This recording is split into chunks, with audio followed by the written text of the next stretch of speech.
ಹೆತ್ತು ಹೊತ್ತು ಬೆಳೆಸಿದಂತಹ ತಂದೆ ತಾಯಿಗಳಿಗೆ ಬೆಳಗ್ಗೆದ್ದು ಪ್ರೀತಿಯಿಂದ ಭಕ್ತಿಯಿಂದ ಕಾಲು ಮುಟ್ಟಿ ನಮಸ್ಕಾರ ಮಾಡಿದರೆ ಎಷ್ಟು ಪ್ರೀತಿ ಉಕ್ಕೇರಿ, ಎಷ್ಟು ತುಂಬ ಹೃದಯದಿಂದ ಆಶೀರ್ವಾದ ನಮಗೆ ಸಿಗಲಿಕ್ಕಿಲ್ಲ.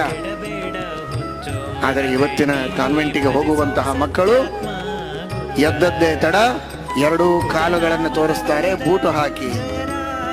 ತಂದೆ ತಾಯಿಗಳ ಕಾಲನ್ನು ತಲೆಯ ಮೇಲೆ ಇಟ್ಟುಕೊಳ್ಳಬೇಕಾದ ಮಕ್ಕಳು ತಮ್ಮ ಎರಡೂ ಕಾಲುಗಳನ್ನು ಮುಂದೆ ಚಾಚಿ ಬೂಟ್ ಹಾಕಿ ಅಂತ ಹೇಳಿ ಬೂಟ್ ಹಾಕಿದ ತಕ್ಷಣ ಏನೋ ಕೊಟ್ಟದ್ದನ್ನು ಗಬಗಬ ಅಂತ ತಿಂದು ಓಡಿ ಹೋಗ್ತವೆ. ನಮಸ್ಕಾರ ಮಾಡಬೇಕು ಅನ್ನುವ ಸಂಸ್ಕೃತಿಯನ್ನೇ ಹಾಳು ಮಾಡುವಂತಹ ಕಾಲ ಬಂದಿದೆ.